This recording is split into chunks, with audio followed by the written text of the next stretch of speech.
Western trio refused bail. Midwifery training in crisis. And ENB landowners regaining control of their land. This is National EMTV News with Helen Sayer. Good evening and thank you for joining me for Thursday's news. The Supreme Court in Waigani has refused 3 bail applications filed by sentenced Western Governor Ati Wabiro, former Provincial Administrator Dr. Modoa Gumoy, and local businessman Norman May. The ruling, handed down by Chief Justice Sir Salamo Injia, followed submissions the trio made seeking bails on medical grounds. Their requests for bail have been refused, and this means they will be remanded at the Bomana prison outside Port Moresby. The 3 men filed the applications using Section 11 of the Bail Act. Under this section, persons who have been committed or sentenced to prison can apply for bail. However, bail is only granted on serious cases. For the trio, they submitted through their lawyer, Goya Gileng, that they had pre-existing medical conditions and needed to be closer to specialized medical services. However, the Chief Justice said Sections 7, 13 and 67 of the Correctional Services Act 1995 gives authority to correctional services officers to look after the welfare of a detainee, and the 3 men lost their right to bail when they were sentenced by Justice Mateng Ipang last Friday. Mr. Wabiro said he was suffering from 5 medical conditions that included asthma and diabetes, which dates back to 2008. For Dr. Gumoy, he told the court he had 4 medical conditions, including high blood pressure, while Mr. May said he had diabetes, high blood pressure, and heart conditions. However, an affidavit submitted by Bomana Jail Commander Kiri Keko stated that the jail has special arrangements with community health workers who can attend to detainees with special medical needs. After considering the submissions, the Chief Justice refused the bail applications, saying he was not convinced that their medical conditions had reached an advanced stage and thus not pose a serious risk to their health or is a threat to their lives. The court ruled that if those were pre-existing medical conditions, there is an opportunity for self-help measures to be undertaken while the 3 are in prison. The 3 men were found guilty by the National Court in Port Moresby for conspiracy to defraud the state and misappropriation of over 7 million kina. The court found that the trio set up the Fly Care Foundation but did not account for the millions of kina that were invested into the foundation. They were sentenced to 4 years imprisonment for conspiracy and 10 years for misappropriation. However, further court orders were given for the 3 men to serve the sentence concurrently. Thekla Gunga, National EMTV News. Whilst speaking today at the Timber Forestry Training College graduation, Unitec Vice-Chancellor Albert Schramm said the university will be struggling next year with budget cuts from the national government. Unitec has under its wings 2 other colleges and it needs at least 90 million kina for its operational costs. But they will be receiving 40 million kina, 5 million kina lesser compared to previous years. Bethany Herriman with this report. Today, about 40 students graduate from the Timber Forestry Training College. The future looks grim for the college affiliated to the PNG University of Technology. Remember the words that you have to keep. Unitec Vice-Chancellor Albert Schramm says the institution will have difficulty keeping its 2 colleges open. One could be closed. Well, you know, we take care of 2 colleges, Bulolo University College and this Timber and Forestry Training College. So we pay their payroll, we pay their operational expenses, but it's never been included in our budget. So if I have to choose where to cut, we may have to consider closing the colleges because we are not getting any funding for them. It's a stark reminder of the money pressures that will face institutions throughout the country next year. if things remain the same in the global economy. Unitec has had a difficult year, student unrests and then violence on campus. Several buildings were burnt down. This will be added cost next year for the national government to support and rebuild. While the administration is happy with all the government support that has been given to get the university in operation this year, students are still doing their exams under a tent, and a new mess still has to be built. Unitec needs at least 90 million kina in operational cost, but is forced to budget for 45 million kina in the past. This year, 40 million kina has been allocated. Our operational budget will be cut from 45 million to 40 million for next year, and that is really a big problem for us. We always apply for a lot more because our students... The government grant of 40 million kina doesn't take into account that it costs 30,000 kina for one student attending the university. The Vice Chancellor talking about budget cuts and the government not fulfilling its commitments. Deputy Opposition Leader Sam Basil attended the graduation. He says it would be a shame to see one of the colleges shut down. We need to put money back to bring those infrastructure back to, back to good use. Bethany Harriman, National EMTV News, Leh. Training for midwives in the country is entering crisis mode. With the training largely dependent on donor funding, course coordinators are considering closing up as they struggle to secure scholarships for registered nurses to attend the courses. This comes as the government plans to ensure that by 2030, midwives should be serving in every health post in the country to bring down the maternal and child mortality rates in the country. These concerns were raised today at the last day of the midwifery symposium by course coordinators of the 5 institutions who provide these trainings. Some of the schools might close down. PAU, if we have less than 10, the program will have to close. So currently we have only 13. Last year we had 30 that was sponsored, which was good. This year we only have 11 that's sponsored by DFED.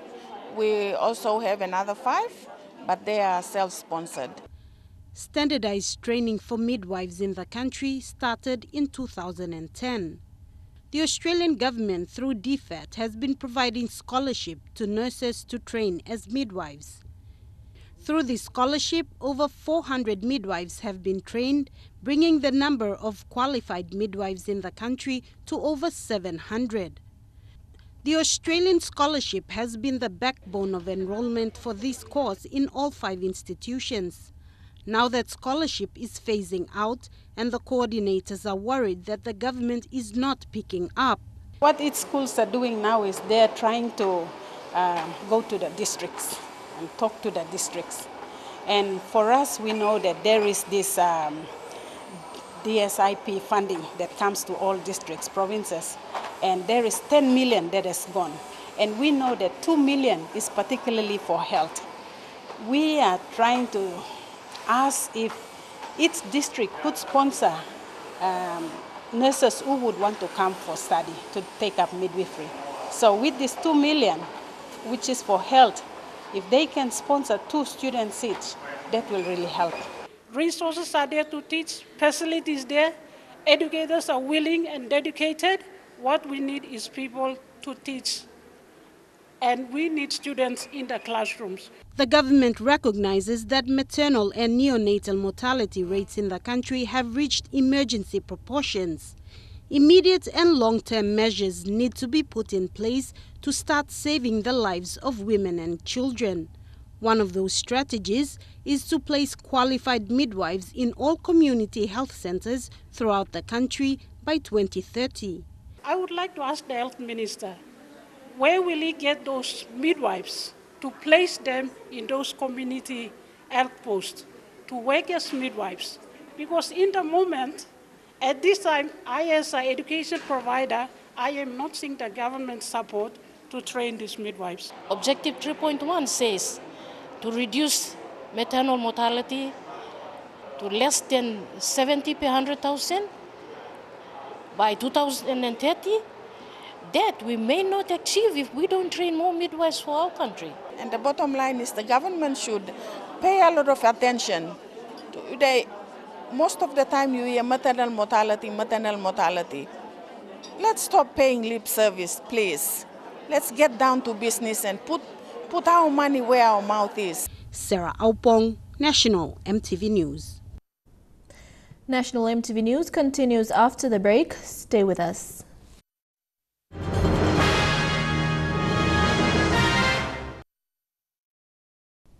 Welcome back. PNG Air will soon recommence scheduled flights to Goroka, Eastern Highlands Province.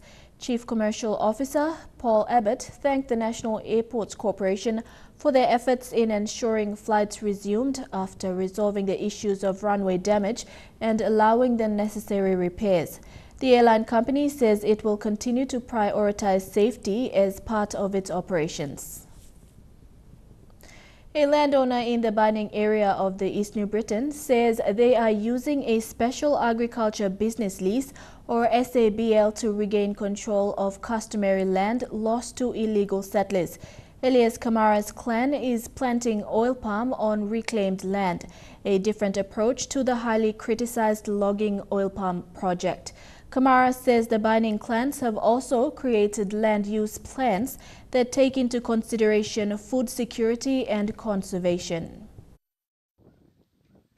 For some, it's a controversial move by Bining clans to bring oil palm development using a special agriculture business lease. The decision has meant the issuing of eviction orders to people who have come to settle on customary land owned by Bining clans of the East New Britain. But customary landowner Elias Kamara says unlike other SABL projects that logged large areas before planting oil palm, the clans are using land that previously had plantation forests and have now been settled by other people.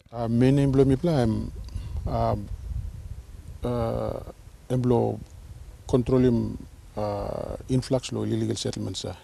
Mi plan wa timba o narapla resource belong. Sing out in the concept come said. I think a main employment mi plan like securing background. But tamuli kama temsila concept mi plan tingo mi plan take him na. Adding value lo ground lo when them kind crop mi plan like planning.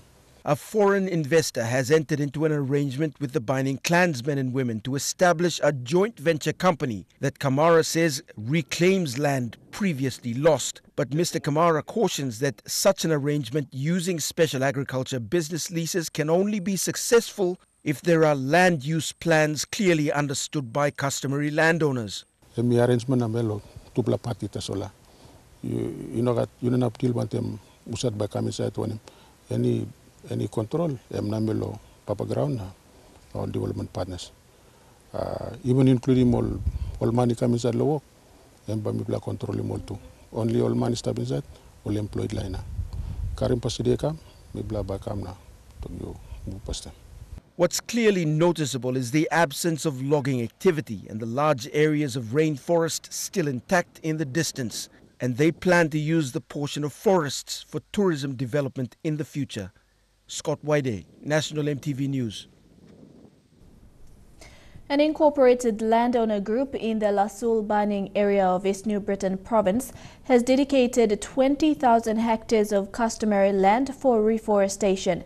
The Puktas landowner group is the first in the country to give up their customary land to the PNG Forest Authority to plant young trees. Operation Painim Ground na Planim Diwai is a partnership program carried out by the PNG Forest Authority aimed at regaining at least 800,000 hectares of forest cover in the country by year 2050. Edwin Fidelis reports from Kokopo. This tree planting session marks the start of the project Operation Painim Ground na Planim Diwai that will continue over the next few years at Puktas, one of the most isolated regions in the Lasul Bining LLG of East New Britain province.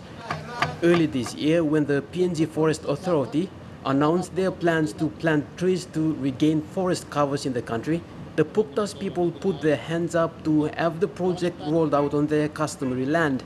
We play no been clear past them long, or sampla benefit, or sampla look how all people by making. where me play thing don't sustain him this all divine. Now me play thing also by, but time me play go inside the whole workshop he work long giving me plan more look.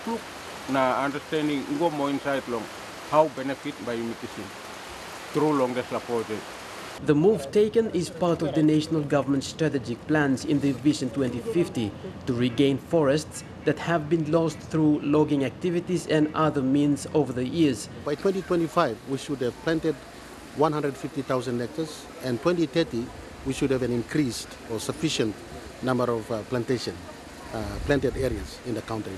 So by 2050, we should have reached 800,000 hectares planted in PNG. The inland mining areas, including Puktas, have been a logging hive in the early 90s, but the ILG chairman, Peter Karanam, tells me they have stopped loggers to cut their trees as the benefits they got from the logging companies were not impressive. So lomiat, losanap long this also logging by come inside, me not think I'm right. I think suppose he come inside long, go look where me can design him look long and by must come the way me can make him. You may also go down long downstream sawmilling, or you may go along housing scheme, or not plus something where you may convert him. Bush you go inside long by man film you're right long.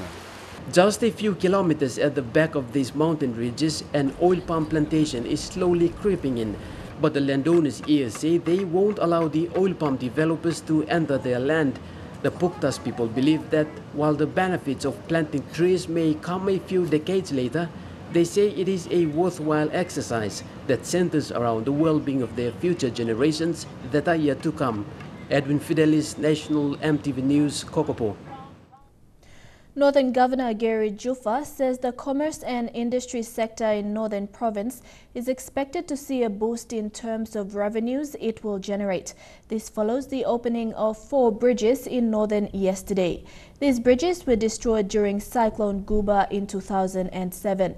It has taken the government almost 9 years to rebuild the bridges with support from the Australian government. These bridges are Eroro, Girua, Ambogo, and the largest of the 4, Kumusi. It has taken both governments almost a decade to complete the bridges because of their geographical locations.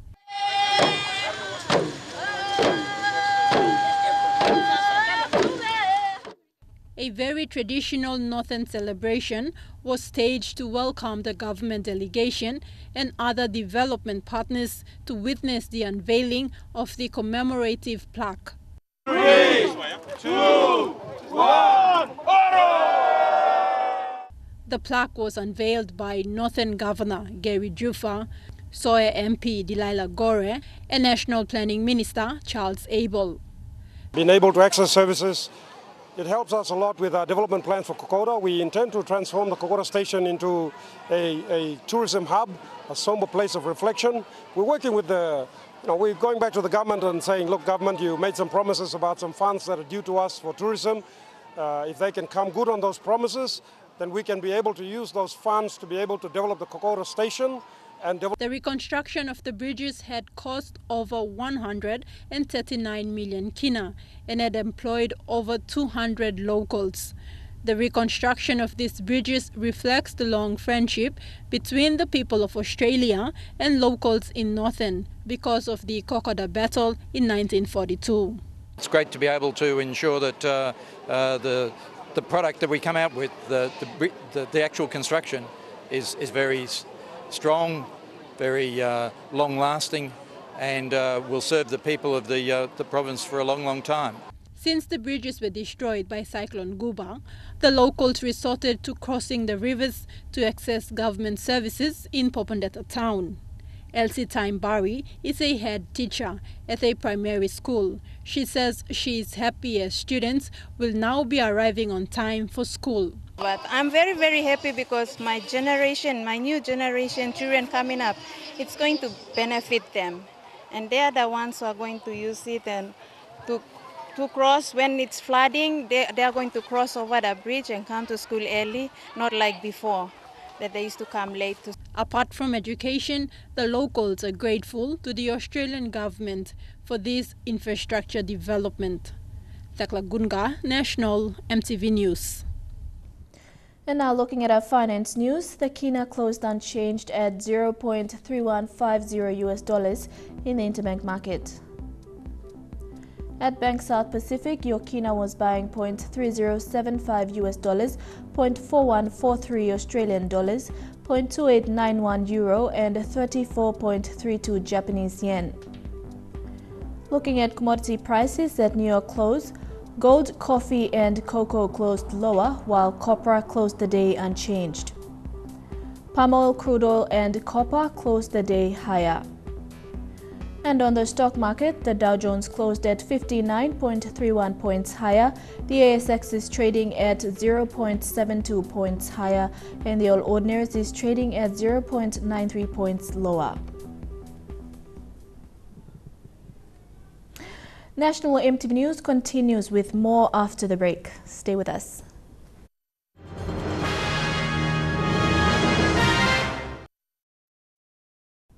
Welcome back to the news. The Kokopo Police Barracks, located in the heart of Kokopo Town, was recently condemned by the East New Britain Provincial Health Inspection Team. Police Commissioner Gary Baki, who was in the province last week, gave his approval to have the barracks pulled down and a new one rebuilt. About 30 police officers live here, providing manpower at the Kokopo Police Station. In 2012, their homes were condemned, but limited police accommodations in the province have forced the police officers to continue using them. The police commissioner who was in the province last week was given a walkthrough in the barracks, and he has given his approval to have the place pulled down. And as of today, I made a decision we will now demolish the barracks.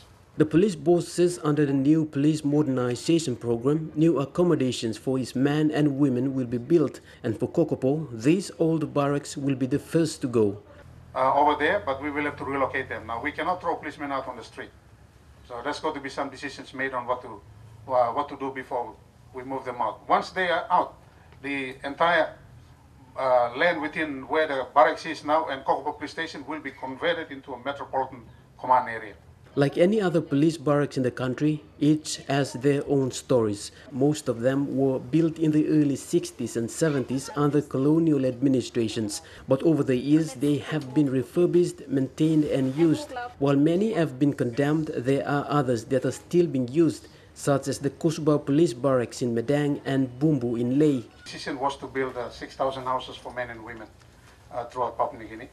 That's a cabinet decision, and on top of that is to rebuild all the police infrastructure throughout the country. Most of it would be the provincial settings. But the police commissioner is confident that through the new modernization program, most of this backlog of problems within the PNG police force will be fixed. Edwin Fidelis, National EMTV News, Kokopo. Limited resources in terms of policing our seas remain one of the biggest challenges in addressing illegal fishing in the country. The head of National Fisheries Authority, John Kasu, said along with the lack of border surveillance, other issues arise such as drug trafficking and human smuggling.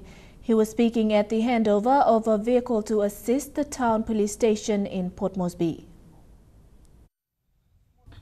Mr. Kasu stressed that illegal fishing will remain one of the biggest challenges for the country. He said a government approach is needed to tackle the surveillance issue. Not only in fisheries, but together with customs, immigrations, police, all those relevant agencies, we need to work together to police illegal fishing here. It's not only fishing, it's a whole lot of issues we have, like drug trafficking, human smuggling and so forth. Meanwhile, speaking on lifting of the Bashtimere ban, Mr. Kasu said the trials in Milne Bay province will be rolled out on December 1st and will only run for a month in the province. Other centers in the country will open on April 1st next year. Why we're opening the Milne Bay province is basically that we would like to test out the new management plan that we've put in place. So the board in its last meeting last week approved that we do a 1 month opening for Milne Bay, and then the rest of the country will open on the 1st of April. Yesterday afternoon, the National Fisheries Authority presented a new vehicle to the town police station as an appreciation to the force for the work with NFA under a Memorandum of Understanding. Mr. Kasu said the police have been working closely together with NFA in addressing illegal fishing activities. And City Metropolitan Superintendent Ben Turi said the vehicle will assist police surveillance activities around the town CBD, New Back Road and Hanuabada Village. Merlin Diaukatam, National EMTV News. Up next in Trukai Sports, Jeremy will be back with the details. Stay tuned for that.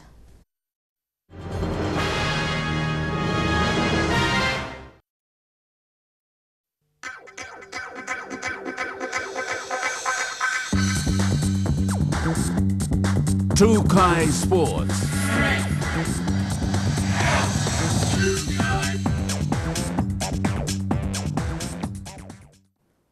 Welcome to Trukai Sports. The local organizing committee has condemned the actions of individuals engaged in ticket touts.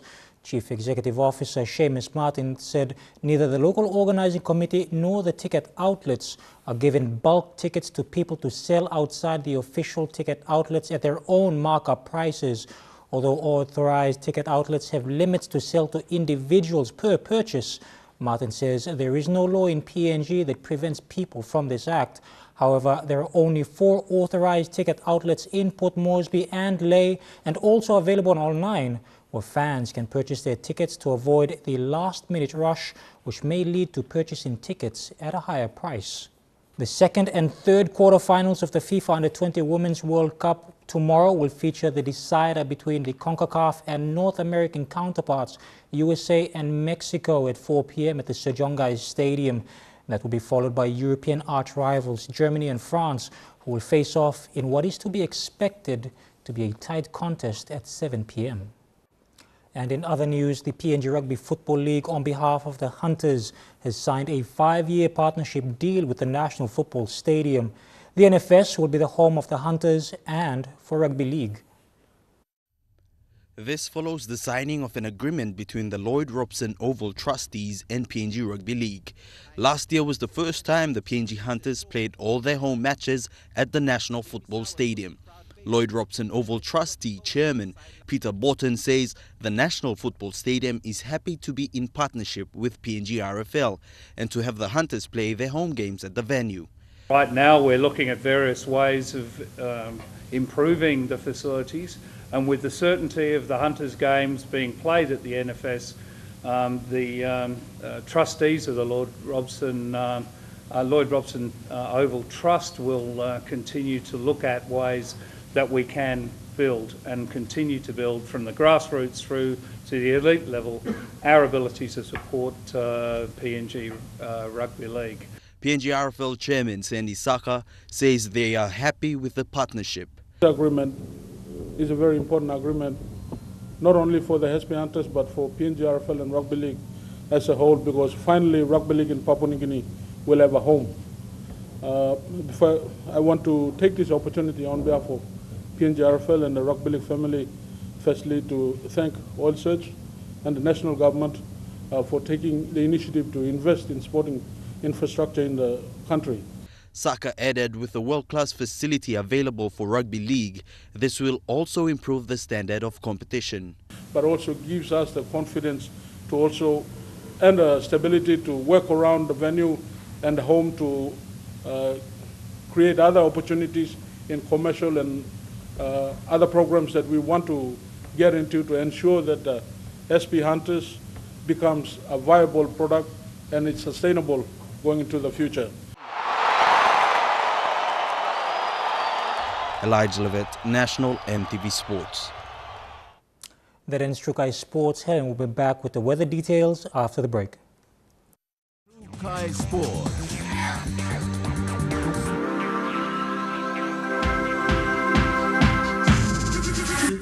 Trukai Sports.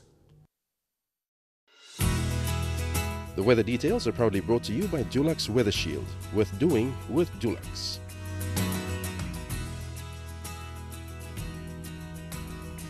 Looking at the weather forecast for tonight and tomorrow, fine although cloudy at times in Port Moresby, Kerema and Alotau.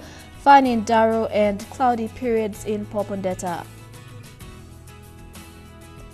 In the Momase region, brief showers in Ley, a few showers in Medang and Wewak, and some showers in Vanimo. In the New Guinea Islands region, some showers with thunderstorms in Lorengau, few showers with thunderstorms in Kavieng, brief showers in Kokopo and Rabaul, a few showers in Kimbe, and brief thundery showers in Buka. And in the Highlands region, brief showers, then expected morning fog in all centres.